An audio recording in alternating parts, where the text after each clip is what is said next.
오늘 우리에게 주시는 하나님 말씀은 요한계시록 4장 1절부터 함께 은혜를 나눌 텐데 이 찬송 한 장 함께 드리고 우리 요한계시록 4장 1절부터 있는 말씀으로 함께 은혜 나누겠습니다. 요한계시록 4장입니다. 우리 찬송 40장 드리십시다. 찬송 40장. 네, 40장. 찬송으로 보답할 수 없는 큰 사랑을 위해 찬양하며 하나님께 나가시고 우리 요한계시록 4장의 말씀을 함께 나누겠습니다. 찬송으로 보답할 수 없는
요한계시록 4장 말씀을 오늘 잘 들으시고 이 말씀을 통해서 은혜를 받으시기 바랍니다. 자, 이제 우리가 요한계시록 1장, 2장, 3장을 함께 우리가 다 나누었고 이제 2장과 3장은 제가 여러분에게 예언적인 말씀인데 그 부분에 대해서는 좀 안 들어갔습니다. 안 들어가고 그냥 교회들에게 하시는 말씀으로만 전했어요. 근데 에베소 교회로부터 시작해서 서머나 또 버가모 또 두아디라, 사대, 빌라델비아, 라오디게아 이 교회들에게 주님이 주신 말씀은 이 초대교회로부터 시작해서 주님이 오실 때까지의 교회 상황에 대해서 말씀하신 거였어요. 교회 상황. 그래서 이 초대교회의 그 열렬하고 뜨거웠던 그 믿음이 식어지고 교회가 우상 숭배하는 일이 벌어지게 되고 또 이방 종교와 섞어지게 되고 또 그러다가 이제 개혁하는, 우리가 바로 하나님을 믿어야 되겠다라는 성령의 역사하심으로 말미암아 말씀으로 돌아가는 역사 운동이 일어나게 되고, 그리고 전 세계로 복음을 전하는 운동이 일어나고, 이제는 라오디게아 교회로서 마지막 때에 일어나게 될 교회의 모습에 대해서 주님께서 자세하게 말씀하셨던 부분이었습니다. 제가 그런 부분까지는 제가 들어가지 않았는데 여러분 그렇게 아시고 이 말씀을 들으시기 바랍니다. 그래서 요한계시록 1장으로부터 3장에 있는 내용에는 교회라는 말이 나와요. 우리 주님께서 교회들에게 하시는 말씀을 들을지어다, 성령이 교회들에게 하시는 말씀을 들을지어다, 이렇게 말씀이 나옵니다. 교회라는 말이 1장으로부터 3장까지는 계속적으로 나와요. 벌써 7번 이상 나왔어요.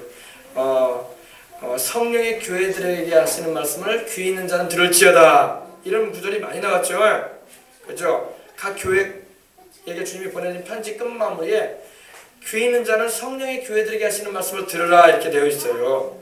근데 이제 이 4장 이후부터는요 19장까지 이제 여러분이 계속 보게 되겠지만은 교회라는 말이 안 나옵니다.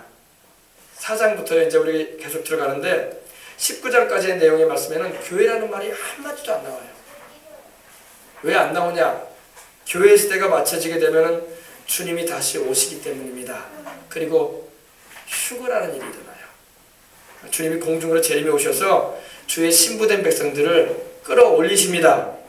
데살로니가전서 4장 16절 17절에 있는 말씀처럼 주께서, 우리 예수님께서 호령과 천사장의 소리와 하나님의 나팔로 친히 하늘로 쫓아 강림하시게 되고, 주 안에서 죽은 자들이 먼저 일어나 부활하게 되고, 그리고 우리 살아남은 자들이 저희와 함께 구름소로 끌려올려 변화되어져서 주님을 영접하게 될 것이라고 예언이 되어 있습니다. 그렇기 때문에 교회의 휴거가 있게 되면은 더 이상 이 땅에는 교회가 존재하지 않아요. 이 건물이 존재하지 않는다는 게 아니라 건물은 그대로 있을 거예요. 우리 거듭난 주의 백성들, 성령을 모시고 신앙생활하고 주님 오시기를 기다리며 사모하며 깨어서 있던 이들은 들림받게 될 것입니다. 그걸 말하는 거예요. 오늘 이제 그 장면을 보십시다. 그래서 이 교회가 휴거된다, 이 건물이 휴거된다는 말이 아니라 우리가 말입니다. 우리가 변화되어져서 에녹이 죽음을 보지 않고 이 세상에서 천국으로 옮겨졌던 것처럼, 엘리야가 죽음을 보지 않고 병거 타고 회오리 바람 타고 승천했던 것처럼 주님이 오시는 그날에 우리도 올라갈 것이라고 말씀을 하고 있습니다. 근데 아무나 올라가는 게 아니라 기름 준비한 자들이 올라갈 겁니다. 마태복음 25장을 보게 되면 기름 준비한 5 처녀가 나와요. 기름을 준비하지 못한 5 처녀가 나옵니다. 등과 기름을 함께 준비한 5 처녀는 슬기로운 처녀라고 주님이 말씀을 하시면서 신랑을 맞이했다고 했어요.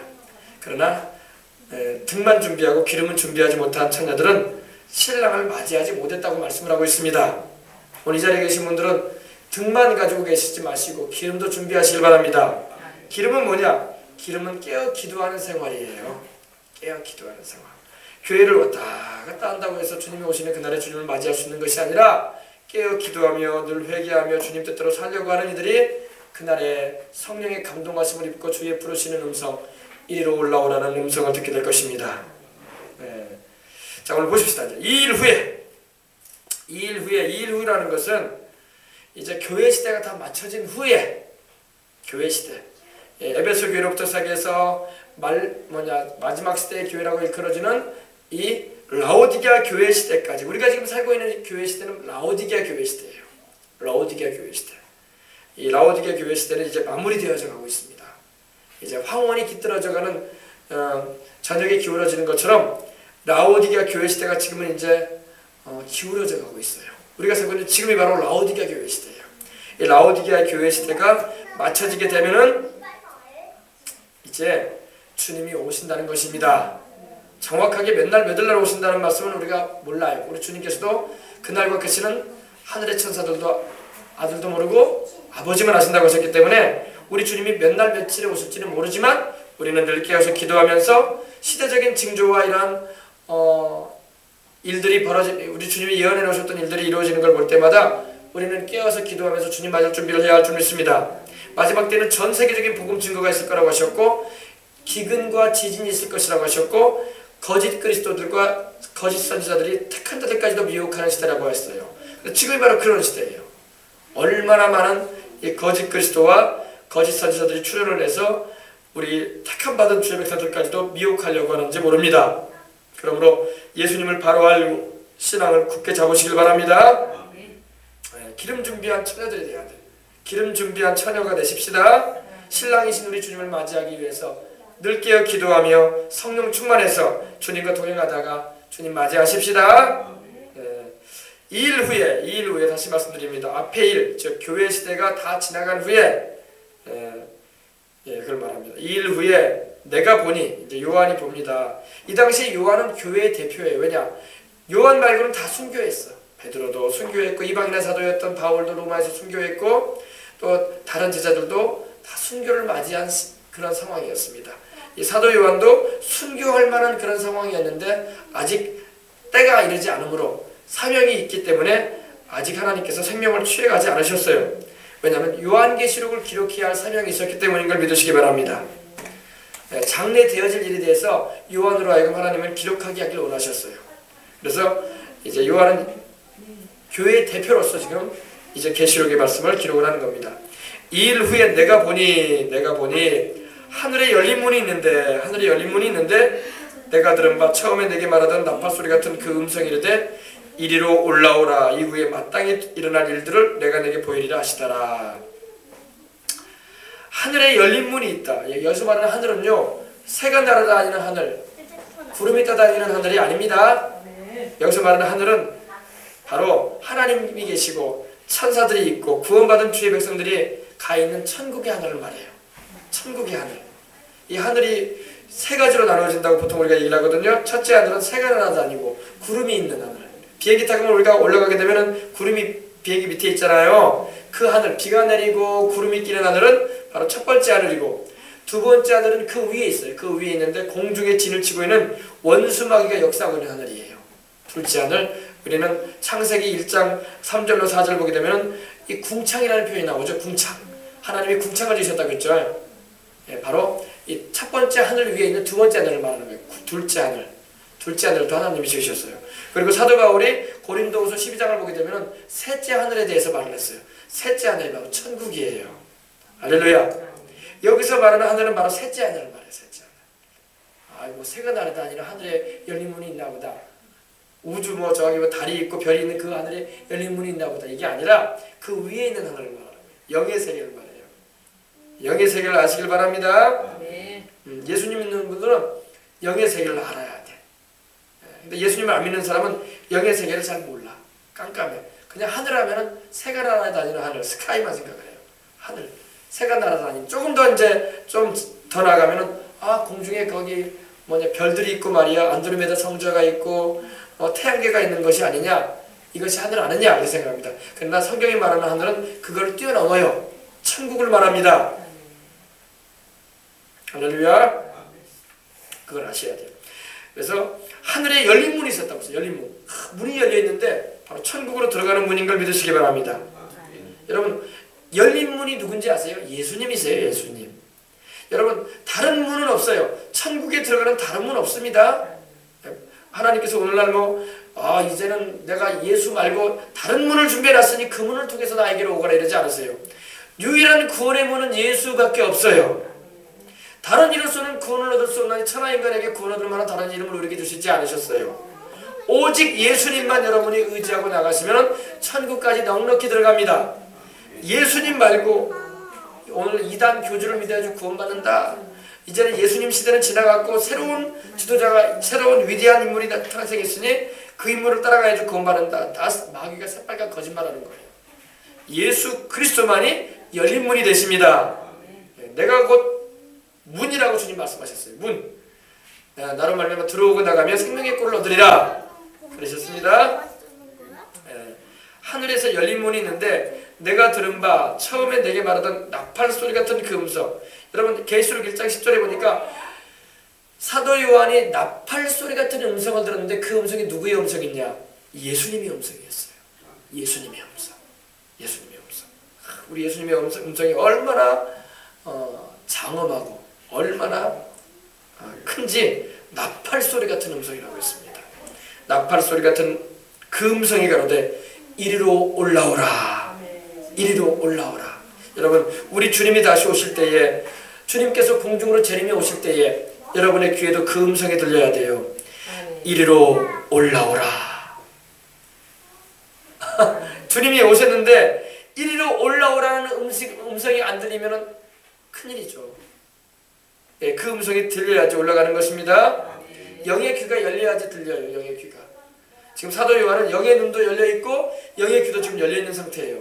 근데 사도 요한은 바로 교회의 대표였어요. 그 당시에. 다른 사도들은 다 순교했어. 이제 사도 요한은 마지막 교회의 대표로서 이 계시를 받는데 장차 되어질 일, 주님이 재림이 오실 때에 있게 될 일에 대해서 먼저 경험하게 하시는 거예요. 이리로 올라오라. 네.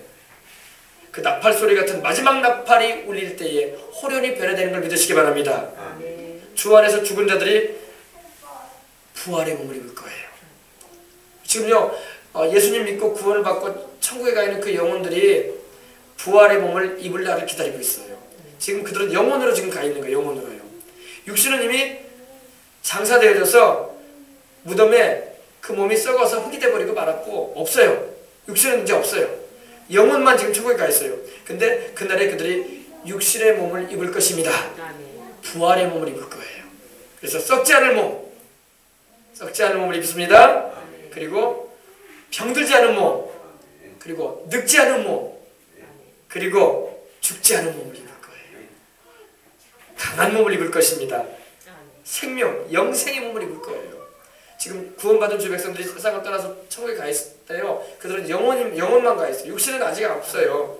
육신은 이미 죽어서 화장되어져서 불에 타가지고 재가 되어 있든지 아니면 묻혀가지고 이미 10년, 20년, 30년, 50년 지나가지고 썩어서 지금 흔적도 없어 흙밖에 돼 있지 않아요. 그렇기 때문에 육신은 없어요. 영혼만 지금 그들이 가 있어요. 근데 주님 오실 때 그들을 주님이 데리고 오실 텐데 그들을 부활의 몸을 입게 해가지고 데리고 오신다는 거예요. 어떤 사람들이 이렇게 생각해요. 아유, 예수님이 오실 때 부활한다고 했으니까 내가 무덤을 아주 잘 만들어 놓고 거기에 내가 잘 요즘에 또 나무 깨짝으로 안 만들고 또 돌로 해가지고 돌관을 만든다고 하더라고요. 그렇게 잘 해가지고 놔둬야지 내 시신이 그대로 보존되어 있다가 거기서 부활하나 보다 생각하는데 그렇지 않아요. 그래서 부활하는 거 아닙니다. 그러면 여러분 화장돼가지고 잿더미인데 재가 돼가지고 가루 돼버려가지고 이미 흩어버린 사람은 어디서 부활하는 거? 그래 안 그래요? 또 이번에 여러분 말레이시아에서 북경을 향하던 중국 베이징을 향하던 비행기가 지금 어딘가 떨어져가지고 흔적도 없는데 그 사람들은 지금 이제 바다에 떨어졌으면 다 물고기 밥이 됐을 거란 말이에요. 그럼 그 사람 몸은 어디서 부활하나?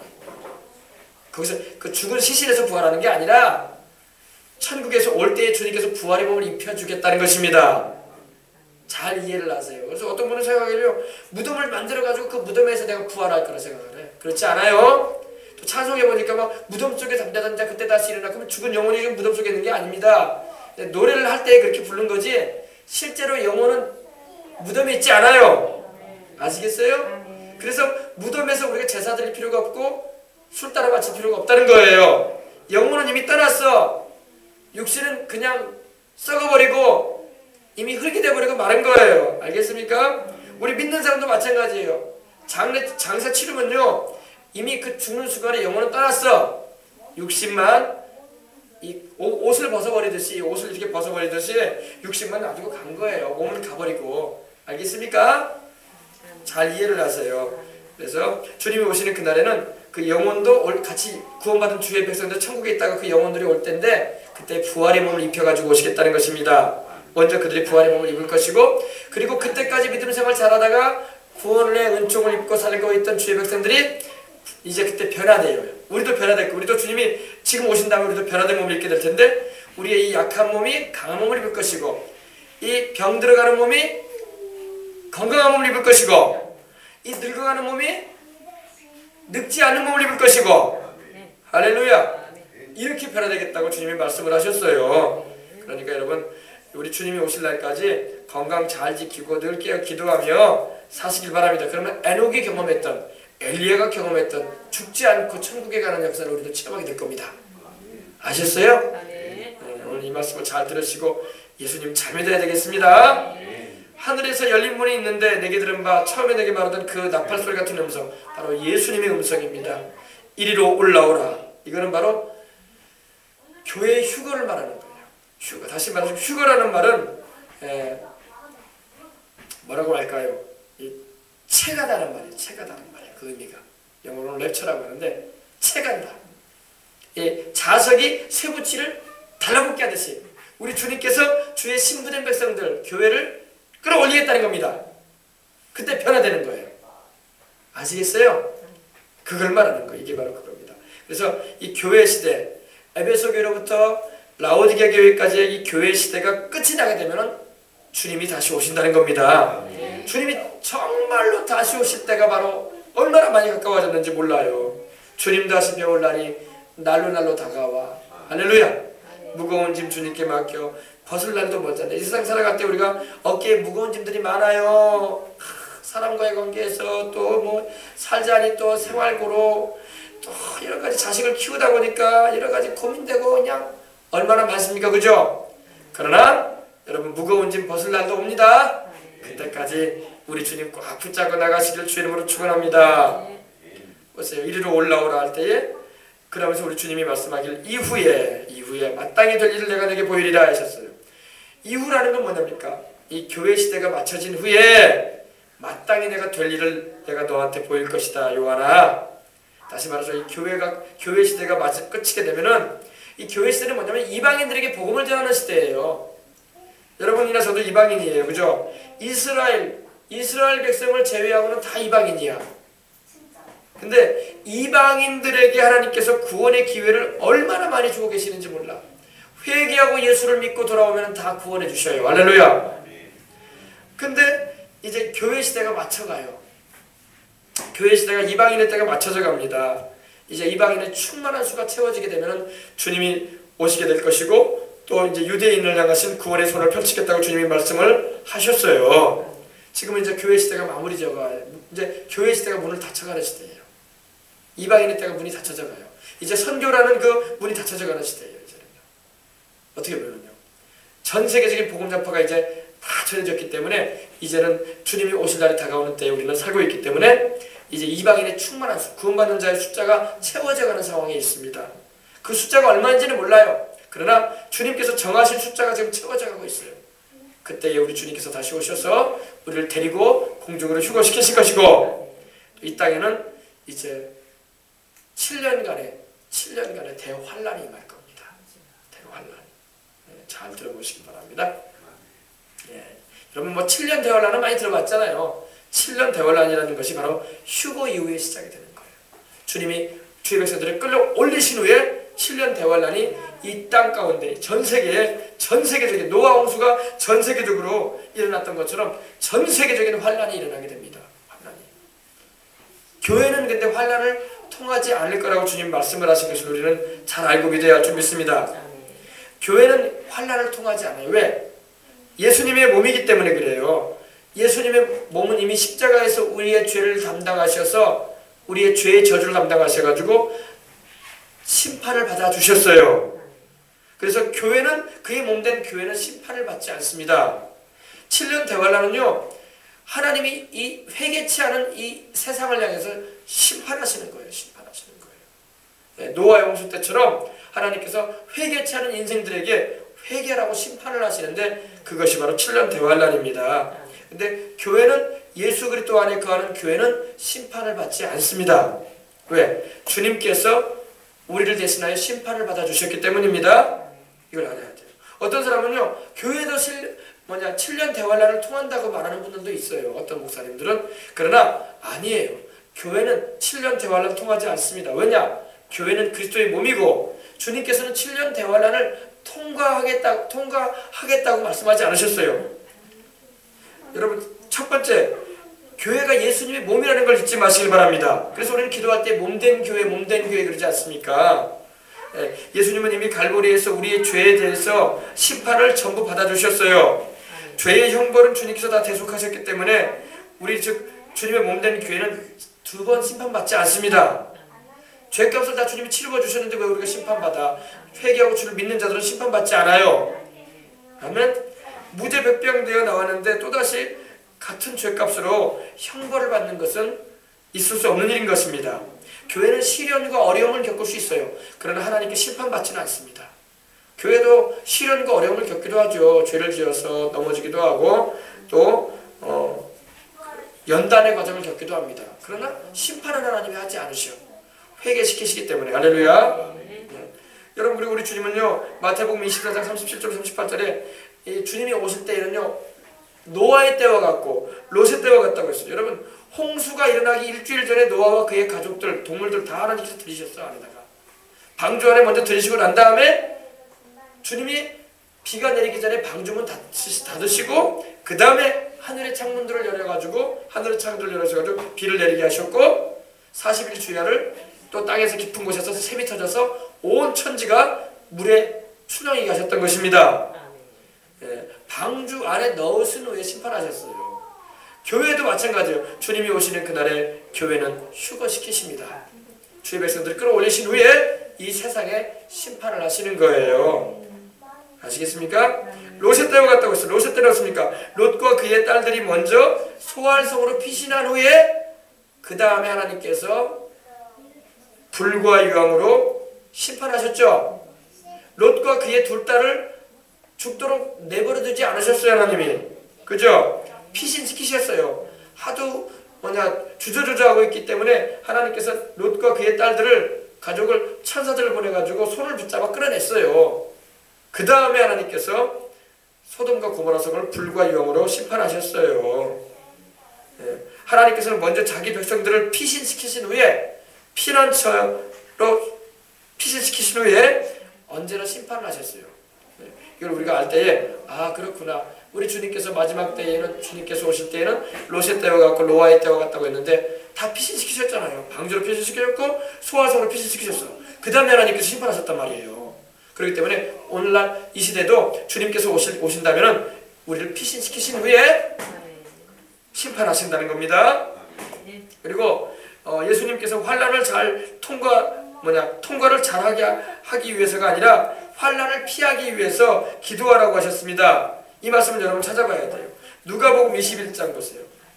이 말씀을 여러분 딱 마음에 새겨놓으셔야지. 아, 교회는 환난을 7년 대환난을 통하지 않는구나 하고 우리가 확실하게 믿고 우리가 나갈 수 있는 것입니다. 21장 누가복음 21장 펴주세요. 21장 34절로 36절. 여러분 우리 주님께서 분명히 말씀하셨어요. 너희는 심판당하지 않을 것이다. 너희는 환난을 통하지 않겠다고 주님 말씀을 하십니다. 자, 다같이 한번 읽어보십시다. 133면에 있습니다. 신약성경 누가복음 21장 34절부터 36절입니다. 36절을 잘 읽으시면 돼요. 너희는 스스로 조심하라. 그렇지 않으면 방탕함과 술취함과 생활의 염려로 너 마음이 둔하여지고 뜻밖의 그날이 덫과 같이 너희에게 말이라. 이날은 온 지구상에 거하는 모든 사람에게 이 말이라. 이러므로 너희는 장차 올 이 모든 일을 능히 피하고 인자 앞에 서도록 항상 기도하며 깨어있으라 하시니라. 능히 통과하고가 돼 있지 않아요. 그죠? 너희가 이 환난을 능히 통과하고 난 다음에 나를 맞을 준비해라 이러지 않으셨어요. 피하라고 했죠. 그죠? 능히 피하게 해주겠다는 겁니다. 그리고 주님 앞에 서도록 항상 깨어서 기도하고 있어라 이렇게 말씀하셨어요. 심판을 우리가 통하는 게 아니라 피하는 거예요. 노아가 피했던 것처럼 롯과 그의 두 딸이 피했던 것처럼 우리도 주님께서 하늘로 끌어올리셔서 지상에 이 세상에 심판을 하시기 전에 먼저 우리를 옮기신 후에 심판하겠다는 것입니다. 그리고 마지막으로 제가 말씀드린 것처럼 계시록 3장 이후에는요 4장부터 19장까지는요 교회라는 말이 한마디도 안 나와. 성도라는 말은 나옵니다. 성도라는 말은 많이 나와요. 왜? 휴거되지 못하고 깨어있지 못하다가 머물러버린 사람들이 많을 거란 말이에요. 여러분이나 저는 남아있지 마십시다. 할렐루야. 남아있으면 환난통이에요. 하나님의 심판이 어떻게 임하는가 그 무시무시한 걸 우리가 지켜보게 될 거예요. 그래서 우리가 깨워서 기도하기를 원합니다.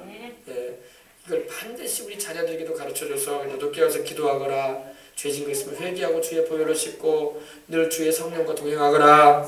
주님이 언제 오실지 모르니 항상 하나님을 먼저 생각하고 기도하면서 살거라. 이렇게 해야 돼요. 그래야 되는 겁니다. 자, 그래서 이제 이후에 마땅히 될 일을 내가 내게 보이리라 우리 주님께서 말씀을 하셨어요. 2절에 보니까 내가 곧 성령에 감동하였더니 보라 하늘의 보좌가 베풀었고 그 보좌 위에 앉으신 이가 있는데, 보세요. 이제 요한이 성령의 감동을 받아가지고 이 감동, 성령께 감동을 받아서 요한이 지금 보고 있는 거예요. 보고 듣고 있는 겁니다. 네. 여러분, 성령이 감동하실 때에 우리가 천국의 영광도 보게 되는 것입니다. 성령님께 감동을 받아야 돼. 말씀을 읽을 때도요, 하나님의 성령의 감동이 임해야지 그 말씀이 깨달아지는 것입니다. 기도할 때도요, 성령의 감동이 임할 때 기도를 할 때 그 기도에 힘이 막 넘치는 거예요. 찬송 부를 때도요, 성령의 감동을 받아야 돼. 그럼 성령이 감동하시면은 찬송도 힘있게 드려지게 되고, 성령의 감동이 임하면 귀신도 내어 쫓아요. 할렐루야. 이게 이 배우에 뭐가 역사하는지 몰랐었는데 성령의 감동이 임하면 그 배경에 귀신이 역사하는지 또 하나님이 일하고 계시는지 알게 되는 거예요. 알겠습니까? 성령께 감동을 받으시기 바랍니다. 우리는 전도할 때도 성령의 감동을 받아서 전도해야 돼요. 전도할 때도 성령 충만해가지고 성령의 감동을 받아가지고 전도해야 돼요. 네, 그렇습니다. 근데 요한이 성령에 감동되었더니 보라! 하늘의 보좌가 베풀어져 있었다고 했어요. 하늘의 보좌를 베풀었고 그 보좌에 앉으신 이가 있는데 누굴까요? 하나님 우리 아버지죠. 하나님 우리 아버지. 우리 천국의 가운데, 천국 가운데 가장 높은 보좌 위에 앉아 계신 분, 이 우주의 왕이신 하나님 우리 아버지인 걸 믿으시기 바랍니다. 보라 하늘에 보좌를 베풀었고, 우리 하나님의 보좌가 하늘에 있음을 믿으시기 바랍니다. 이사야가 하나님의 보좌를 봤어요. 이사야서 6장 보면요, 주께서 높이 들린 보좌에 앉으셨다고 했어요. 높이 들린 보좌. 저 하늘에 천국에 높이 들린 보좌에 앉으셨는데 스랍들이 청하면서 노래했다고 했어요. 천사들이 이 내생물로 나오는데 이 스랍은요 날개가 6이야. 두 날개로는 얼굴을 가리고 두 날개로는 날고 두 날개로는 다리를 가리면서 하나님을 찬양했다고 말씀을 하고 있습니다. 그들의 찬양의 내용이 이제 뒤에서 나오는데요, 거룩하다 거룩하다 거룩하다 주 하나님 곧 전능하신 이시여. 할렐루야. 예, 성부 하나님 거룩하시다. 성자 하나님 거룩하시다. 성령 하나님 거룩하시다. 찬양한 걸 믿으시기 바랍니다. 그래서 여러분은 성삼송이라고 돼요. 성삼송. 성부, 성자, 성령 하나님을 예비한다는 말이죠. 네. 보라 하늘의 보좌를 베풀었고 보좌 위에 앉으신 이가 있는데, 여러분 하나님은 한 분이십니다. 하나님은 한 분이시에요. 한 분이신데 성부, 성자, 성령으로 계시죠. 할렐루야. 네, 그래서 우리는 삼위일체라는 말을 하죠. 우리 인간의 이 머리로 지성으로는 이해하기가 어려운 부분이긴 해요. 하나님의 존재하시는 양식이 바로 한 분이시지만 삼위로 계신다는 거. 그래서 삼위일체 이래야죠 우리가요. 성부, 성자, 성령 하나님. 할렐루야. 네. 보라 하늘의 보좌를 베풀었고 그 보좌 위에 앉으신 이가 있는데, 여러분 천국의 중심이 누구냐면 바로 우리 주님이세요. 네. 여러분 우리가 인생 살아갈 때도 마찬가지예요. 하늘나라의 중심이 누군지 알아요? 우리 주 예수 그리스도세요. 우리 하나님이시란 말이에요. 세상 살아갈 때도 우리가요, 우리 가정의 중심에 우리 주님이 계셔야 돼. 내 마음의 중심에 우리 주님이 계셔야 돼. 할렐루야. 내 사업장의 중심에 우리 주님이 계셔야 돼. 우리 교회의 중심에 우리 예수님이 계셔야 돼. 잘 알아들으시면 되겠습니다.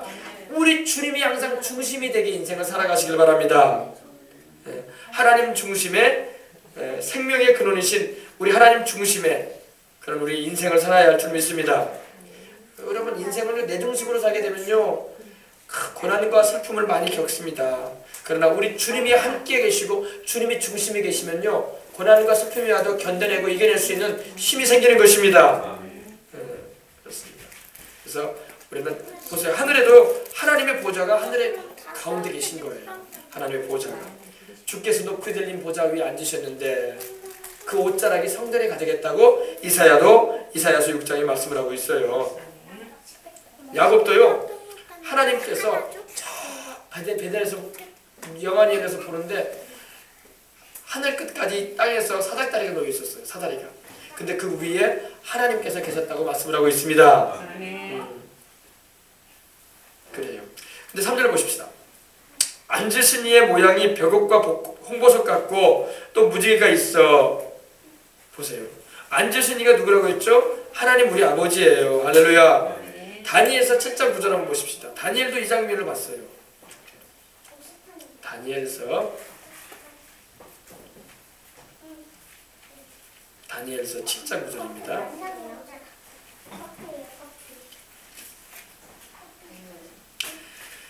예, 구약성경 1245면에 있습니다. 다니엘서 7장 9절입니다. 내가 보니 왕좌가 놓이고, 왕좌는 왕께서 앉으시는 보좌를 말하죠. 우리 하나님 아버지가 앉아 계신 것을 말합니다. 내가 보니 왕좌가 놓이고 옛적부터 항상 계신 이가 좌정하셨는데, 옛적부터 항상 계시는 이는요 Ancient One이라고 해서 하나님을 말해요. 하나님. 우리 하나님은 영원전부터 항상 계신 분입니다. 그리고 영원후까지 항상 계신 하나님이에요. 그래서 영원자존자라고 해요. 하나님은 영원자존자. 영원히 계시는 분이시되 스스로 계신 분이시다. 영원히 스스로 계신 분이에요. 하나님은 아버지도 없으시고 어머니도 없으세요. 하나님은 스스로 계신 분으로서 영원전부터 영원후까지 계셔요. 지금도 살아계시고, 할렐루야. 옛적부터 항상 계신 이가 좌정하셨는데, 앉으셨는데 그 옷의 희기가 눈 같고, 얼마나 우리 하나님의 입으시고 계시는 그 이복이 하얗든지 눈 같고, 그의 머리털은 깨끗한 양의 털 같고, 그의 보좌는 불꽃이요 그의 바퀴는 타오르는 불이며, 불이 강같이 흘러 그의 앞에서 나오며, 그를 섬기는 자는 천천히요. 우리 하나님을 섬기는 천사들을 말하죠. 그를 섬기는 자는 천천히요 그 앞에 모셔선 자는 만만이며, 심판을 베푸는데 책들이 펴 놓였더라. 아멘. 우리 하나님 아버지의 모습인 것입니다. 앉으신 이의 모양이, 요한계시록 이제 4장 3절입니다. 앉으신 이의 모양이 벽옥과 홍보석 같다고 했어요. 여러분, 벽옥. 여러분, 천국에는요 보석이 엄청 많습니다. 우리가 세상에서는요 깨끗만한 이 손톱만한 모습만 봐도 이쁘다. 막 그 벽돌만한 그런 다이아몬드 원석만 봐도 우와 어마어마하게 비싸지 않습니까? 그죠? 예. 제가 예전에도 말씀드렸지만 몇 년 전에 그 남미의 어느 곳에서 강에서 녹색 돌을 주었대요. 알고 봤더니 그게 에메랄드 원석이었던 거예요. 그래가지고 그 가치가 뭐 800억 원이라고 하더라고요. 800억 원. 어마어마하죠. 근데 그걸 몰랐다는 거예요. 네, 천국에는요 각양 아름다운 보석으로 집들이 지어진다는 걸 믿으시기 바랍니다. 천국의 집은요 우리가 이 세상 살아갈 동안에 주님을 위해서 충성스럽게 변함없이 우리 주님을 사랑함으로 헌신하고 일한 대가로 천국의 집들이 지어진다는 걸 믿으시기 바랍니다. 우리가 전도하고 사랑으로 섬겨주고 거룩한 삶을 살아가면서 주님을 전파할 때에, 그리고 사랑의 섬김을 할 때에, 그리고 주님을 섬기는 일에, 복음 전하는 일에 동참할 때에, 그것이 우리의 천국의 집을 짓는 일에 보석으로 박히게 되는 거예요. 믿으시기 바랍니다. 근데 우리 하나님 아버지의 모양이, 앉으신 이의 모양이 벽옥과 같다. 벽옥은 뭐냐? 제스퍼라고 해서 이 벽옥은 푸른 옥을 말해요. 푸른 옥. 푸른 옥. 요즘 하늘이 파랗잖아요. 그 파란색 옥을 말합니다. 푸른 옥. 바로 하나님의 거룩하심과 신성을 말하는 겁니다. 벽옥 같고 홍보석 같다고 해서 홍보석. 홍보석은 뭐냐? 카넬리안이라고 하죠. 루비. 붉은색 보석. 얼마나 아름답습니까? 그죠? 우리 하나님의 모습이 푸른 옷 같고, 또 붉은 홍보석 같고, 이런 모습이 있다는 겁니다. 이 홍보석 같다는 것은 우리 하나님의 정의로움을 말하는 거예요. 우리 하나님의 정의로움. 정의와 심판을 말하기도 합니다. 감히 하나님 앞에 죄인은 갈 수가 없죠. 예수님의 십자가를 의지하지 않고는 어떠한 사람도 하나님 앞에 나아갈 수가 없습니다. 모든 사람이 즐거움하였음에 하나님의 영광이 이르지 못하더니 죄의 값은 사망이라고 했어요. 감히 죄인이 하나님 앞에 못 나가요. 예수님의 십자가에 피 흘리신 그 공로만 의지하고 우리는 오늘도 나아가는 줄 믿으시기 바랍니다. 오늘도 우리가 기도할 때에, 찬양할 때에 우리의 찬양과 기도가 예수님의 보혈을 의지할 때에, 또 예수님의 이름을 힘입고 나갈 때에 하나님께 드려지고 연락되어지는 겁니다. 믿으시기 바랍니다. 어마어마하죠. 우리 하나님의 모습이 벽옥 같고 우리 하나님의 모습이 홍보석 같았어요. 그리고 또 무지개가 있어 보좌를 둘렀어요. 여러분 무지개 본 적 있죠? 무지개가 이렇게 반원으로 되어 있잖아요. 아니에요 여러분. 원래 무지개는 동그래요. 비행기 위에서 무지개를 보잖아요. 무지개가 반원이 아닙니다. 둥그래요. 이렇게 동그랗게 공 같아요. 싹 되어 있습니다. 저는 쌍무지개도 본 적이 있거든요. 쌍무지개도 이렇게 이쁘더라고요. 이렇게 두 개가 이렇게 되어 있어요. 이렇게 두 개가 이렇게 돼요. 근데 무지개는 뭘 말합니까, 여러분? 무지개는 노아 홍수 때에 하나님께서 내가 세상을 다시는 물로 변하지 않으리라고 하시면서 그 언약의 증표로 무지개를 주셨어요. 그죠?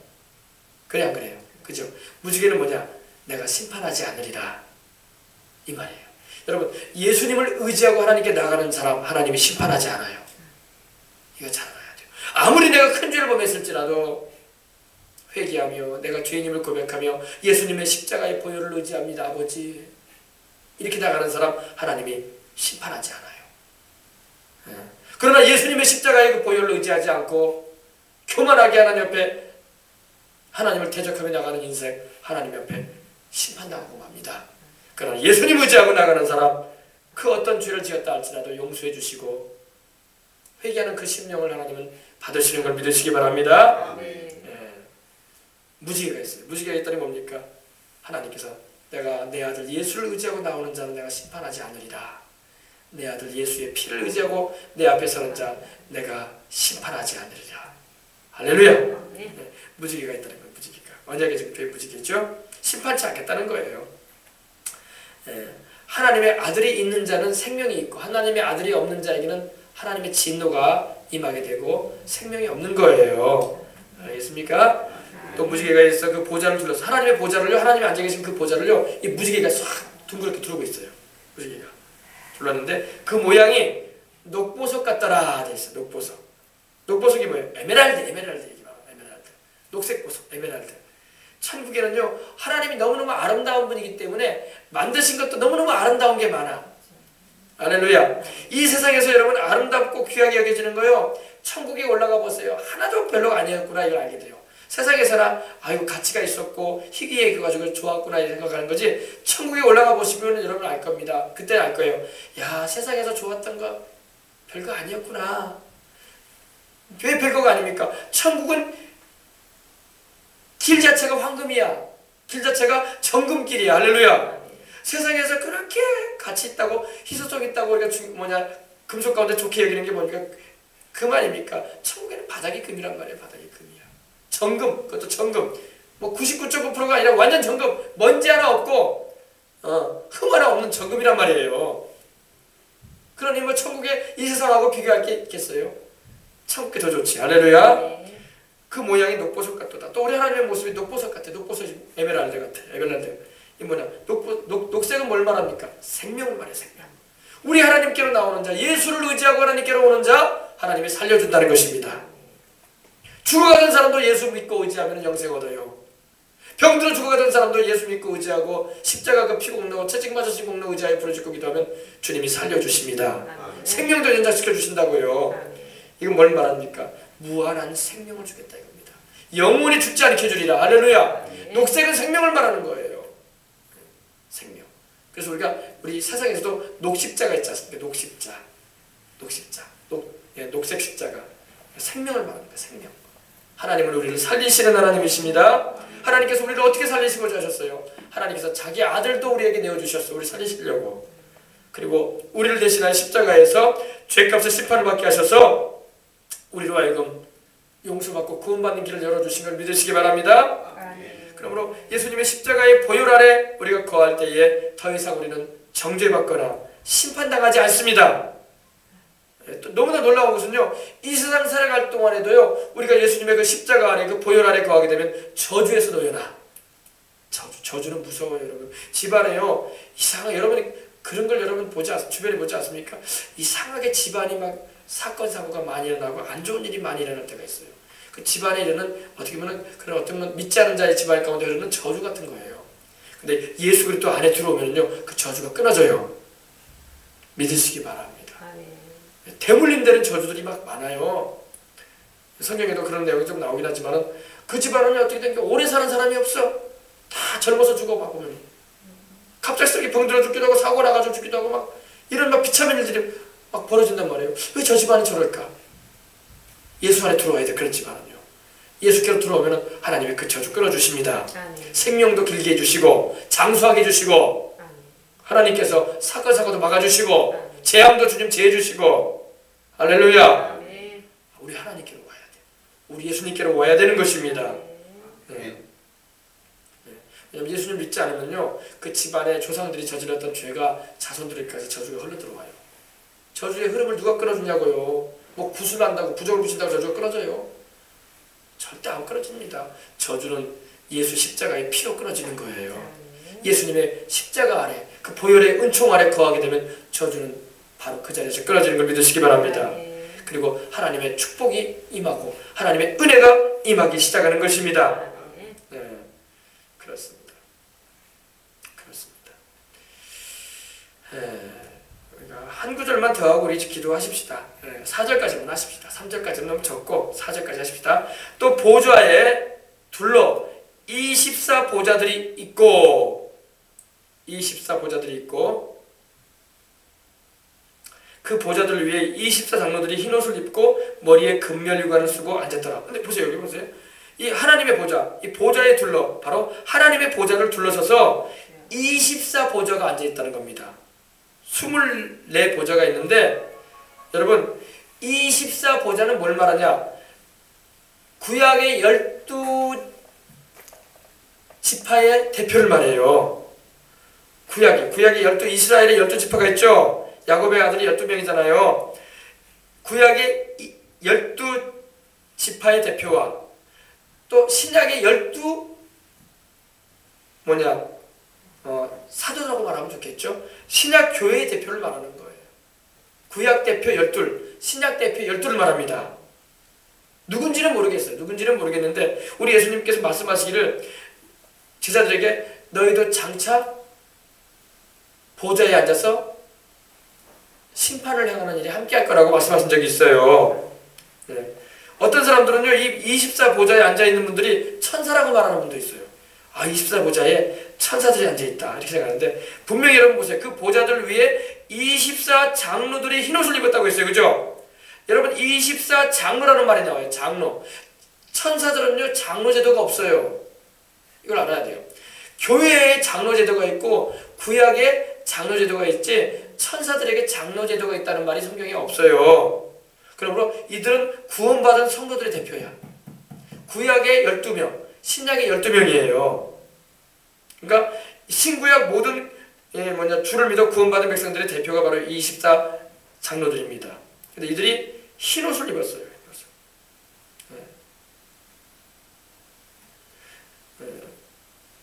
흰옷을 입었다는 것은 여러분 우리가 의롭다함을 얻을 수 있는 길은 예수님의 보혈을 의지할 때에 그 십자가의 피로 씻어짐으로 의롭다함을 얻는 것입니다. 더러운 우리의 검정옷이 얼룩진 우리의 더러운 영의 의복이 예수의 보혈로 깨끗하게 씻어지는 거예요. 알겠습니까? 그 아들 예수의 피가 너희를 모든 죄에서 깨끗하게 하실 것이요 그러셨어요. 흰옷을 입었다는 것은 예수님을 믿음으로 이들이 구약의 성도들은 오실 예수님을 바라봄으로 믿었고 또 신약의 성도들은 오신 예수님을 바라보고 믿고 할렐루야 그랬어요. 그래서 흰옷을 입고 머리에는 금면류관을 쓰고 앉았더라. 여러분 천국 가서 여러분 상 받아야 할 줄 믿습니다. 제가 지난 주간 설교할 때 여러분 이 면류관에 대해서 설교했어요. 천국에 가도요 면류관 안 받은 사람들 수두룩해. 그냥 겨우 구원만 받고 올라간 사람들 수두룩해. 근데 영원히 그들은 상이 없어. 기왕이면 천국 가서 상 받아야 될 거 아니에요. 24장로들은요 금면류관 쓰고 앉아 있었어요. 금관을 딱 쓰고 앉아 있었어요. 그 보좌에. 뭡니까? 금관. 여러분 우리도 이 세상 살 동안에 주를 믿는 믿음을 굳건히 잡고 우리 예수님을 바라보고 주님의 뜻을 쫓아서 나를 부르신 주님의 그 소명을 이루는 인생을 살아가야 할 줄 믿습니다. 충성, 헌신, 봉사하는 것, 예수님을 위해서, 예수의 이름을 위해서, 예수의 영광을 위해서, 예수의 나라를 위해서, 우리 예수님을 위해서 충성하고 헌신하고 봉사할 때에, 또 복음 전하는 일을 할 때에 그들이 바로 금멸류관 쓸 것입니다. 이 24 장로들만 금멸류관 쓰는 게 아니라 주를 위해서 헌신하고 일할 때에 우리도 쓰게 될 것입니다. 금멸류관을 쓰고 앉았어요. 여러분 세상 살 동안에도 여러분 일하고 섬긴 만큼 주님께서 이렇게 갚아주시겠다고 말씀을 하시는 것을 잊지 마시길 바랍니다. 요한계시록 22장 12절에도 내가 속히 가리니 내가 내게 줄 상이 있어 각 사람이 그 일한 대로 갚아주리라. 아유 나는요 주님을 위해서 별로 한 것이 없어요. 그러면 기도라도 하시라고요. 기도라도. 세상 믿지 않는 영혼들 너무나 많으니까 하나님 그 영혼들이라도 좀 구원해 주시라고 기도라도 많이 하시기 바랍니다. 그것도 상이 돼요. 그리고 여러분 문자 메시지도 상이 될 수 있어요. 문자 메시지 있죠. 여러분 다 폰 가지고 있잖아요. 여러분의 문자 메시지를 보내세요. 주변에 안 믿고 있는 영혼들한테 천국과 지옥이 있다. 예수님 꼭 믿어야지 너 천국 간다. 죄 용서 받고 천국 가는 길은 예수밖에 없다. 이거 전해주는 것도 상이 돼요. 하늘나라에. 농담 아닙니다. 진짜예요. 복음이 증거되는 그 순간에 상은 쌓이는 거예요. 그 사람이 당장 예수님을 믿지 않았어도 그 사람에게 기도해주고 그 사람을 위해서 기도해주고 메시지라도 보내주세요. 너 예수님 꼭 믿어라. 너 영생 얻어야 된다. 지옥이 정말로 있단다. 예수님 믿고 영생 얻어야 천국 가거라. 할렐루야. 여러분 이것도 천국의 상이 되어버려요. 상이 됩니다. 주님을 위해서 하는 일은요 하나도 공짜가 없어. 하나님은 공짜가 없는 분이에요. 우리가 예수님을 위해서 여러분 봉사하고 희생하고 또 섬겼던 모든 일들 여러분 사람들은 안 알아줄 수도 있어. 그러나 하나님은 알아줘요. 내가 너의 행한 대로 너의 일한 대로 갚아줄 것이다. 그날에 내가 상을 줄 것이다. 할렐루야. 말씀하시는 걸 믿으시기 바랍니다. 네, 그렇습니다. 그래서 이와 같이 이 휴거가 되어지면 주님 오시게 되면 우리가 다 천국으로 올라가게 될 때 이 장면에 우리도 동참하게 될 줄 믿습니다. 그러므로 여러분 우리가 정말로 이 시대는 깨어서 기도하며 또한 복음 전하며 또 하나님 말씀대로 살아가며 또 하나님께 영광 돌리며 일생을 살아가는 우리가 되어야 할 줄 믿습니다. 그때 여러분 우리들도 면류관 써야 될 거 아닙니까? 면류관 종류가 몇 가지 있다고 하십니까? 순교자에게 주어지는 최고의 면류관은 생명의 면류관이요. 그리고 또 달려갈 길을 다하고 선한 싸움을 싸우고 믿음을 지킨 자에게 또 주님의 나타나심을 사모하는 자에게 주시는 면류관은 의의 면류관이요. 또 경기자 달리는 자 달리듯이 주님을 끝까지 믿고 따르며 천국에 들어가는 사람은 썩지 않은 면류관이요. 그리고 또 무슨 면류관이 있습니까? 또 예수님께 영혼들을 잘 인도해서 예수님을 잘 믿도록 가르쳐주고 또 말씀으로 잘 양육해주고 또 잘 인도해준 사람에게는 주님께서 영광의 면류관 주시고 또 예수님을 믿게 해서 그 사람이 끝까지 천국까지 가도록 잘 전도해서 인도해준 사람에게는 하나님께서 기쁨과 자랑의 면류관 주시겠다고 하셨어요. 이렇게 면류관이 많다고요. 여기 계신 분 우리 저나 여러분이 면류관 받으십시다. 그리고 그 면류관을 주님 앞에 벗어드리면서 우리 주님께서 다 하셨습니다. 주님이 영광 홀로 받으시옵소서 하고 올려드리는 우리가 되어야 할 줄 믿습니다. 네, 그래요. 이 말씀 여러분 들었으니까 우리 여기 계신 우리 집사님들도 그렇고 저나 또 우리 이 소식을 이 말씀을 듣는 모든 이들이 주님을 위해서 다시 한번 믿음을 가다듬고 우리의 주님 오실 그날까지 또 주님이 우리를 부르시는 그날까지 충성된 하나님의 사람들로 살다가 우리 가십시다. 자 찬양 한 곡 드리고 우리 기도하십시다. 할렐루야. 하나님 감사합니다. 우리 찬송가 한 장 우리 들으십시다. 우리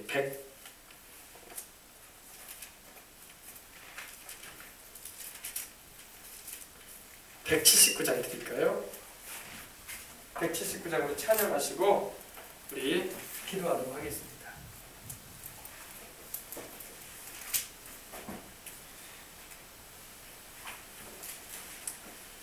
(179장입니다) 주 예수의 강림이 가까우니 이 찬양 우리가 가사 생각하시면서 드린 후에 우리 기도하십시다.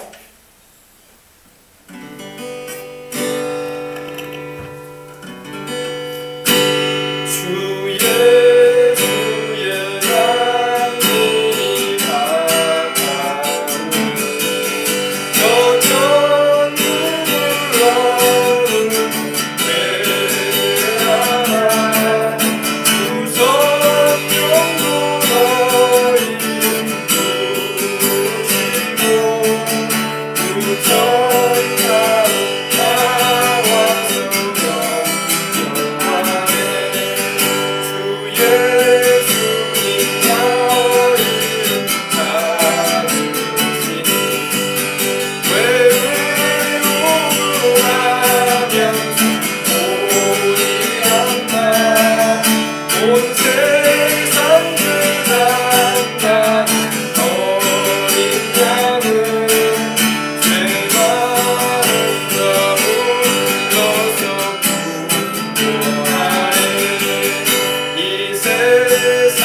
때에 우리는 살고 있습니다. 주님이 몇 날 며칠 날 오실지는 우리가 알 수가 없습니다. 주님도 말씀하지 않으셨기 때문입니다. 하지만 주님께서 이러한 일이 있을 것이라고 하시는 그 말씀들이 지금 우리가 살고 있는 이 시대에 여러 가지 징조로 지금 임하고 있는 때에 살고 있습니다. 우리가 간절한 마음으로 기도하고 나도 깨어 주님 오실 준비하고 또 내 살아가는 가족 친지들도 깨어서 주님 영광을 위해서 살다가 주님 맞이할 수 있게 해달라고 기도하시고, 그래서 하나님의 그 은혜 가운데 다 참여하게 해달라고, 또 성령 충만하여 주님 내가 하늘나라 가서 면류관 쓸 수 있기를 원합니다. 주님을 위해서 일하다가 가기를 원합니다. 주님을 위해서 사도 바울이 말한 것처럼 사나 죽으나 주의 것 되어져서 아버지 내가 깨어 주님과 동행하며 살기 원합니다. 이와 같은 제목을 가지고 간절한 마음으로 기도하시다가 또 하나님 주의 복음을 전하는 일에 우리를 사용해 주시옵소서라고 기도하시고, 우리 기도하시다가 돌아가겠습니다. 다 같이 기도하겠습니다. 하나님 아버지 감사합니다.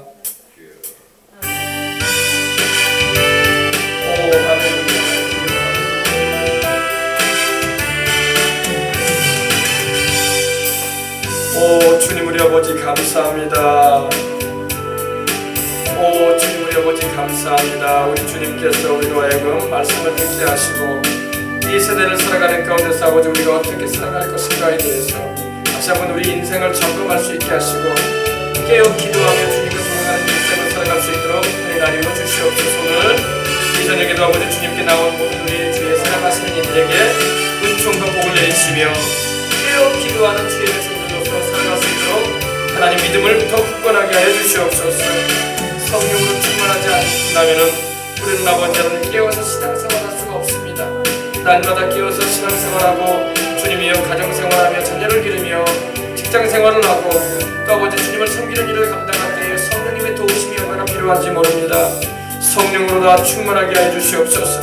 우리 생명수공을 주님을 모든 영혼들이 다 성령 충만함을 받게 하시옵시고 이 교회가 참으로 기도하는 교회, 복음을 전하는 교회, 성령 충만하여 하나님의 영광을 드러내는 교회 되게 주시옵시고 참으로 아버지 주님 나라 갈 때에 나라의 값을 모두 다 금멸류관 쓰고 우리 주님을 찬양하며 주님 주신 아버지 상급을 영원히 누리는 은혜를 입을 수 있는 이들이 되게 해주시옵소서. 오늘도 아버지 하나님이여 사도 요한이 경험한 그 천국의 영광을 우리도 이 세상을 살아가는 가운데 경험할 수 있는 은혜를 베풀어 주시옵시고 아버지 하나님의 살아계심과 은혜를 우리가 체험했사오니 오늘도 예수 이름으로 아버지 우리를 붙들어 주시옵시고 주의 영으로 충만하게 하여 주시옵기를 원합니다. 할렐루야 할렐루야 할렐루야. 하나님 감사합니다. 할렐루야. 하나님 아버지 우리도 깨어서 기도하고 기름 준비한 아버지 하나님 지혜로운 다섯 처자와 같이 늘 깨어 기도하며 주님과 함께 살아가는 우리가 되게 해주시고 우리 아버지 하나님 오실 주님 바라보면서 아버지 만나는 이들에게 예수님 복음 전해주고 살아가는 자녀들에게 말씀 잘 가르쳐주며 함께 기도해주고 또 살아가는 아버지 가족 친지들을 우리 예수님께로 인도하는 일을 위해서 더 힘써 기도하며 나갈 수 있는, 그리고 주변에 믿지 않은 영혼들을 놓고 기도해 갈 수 있는 하나님의 사람들 될 수 있도록 하나님 은혜 나누어 주시옵소서. 할렐루야 할렐루야 할렐루야. 하나님 감사합니다. 오 주님 우리 아버지 나 여러분께로 주님 우리 아버지 나 여러분께로 우리의 죄의 저주에서 아버지 우리를 해방시키시는 분은 예수님밖에 없습니다. 이 땅의 수많은 영혼들 죄의 저주에 눌려서 사망의 줄에 매여서 인생을 사는 이들이 얼마나 많습니까? 예수님께로 다 나와야 됩니다. 예수님께로 다 돌아오게 해주시옵소서. 우리 예수님을 다 믿고 구원받게 하는 일에 우리 생명을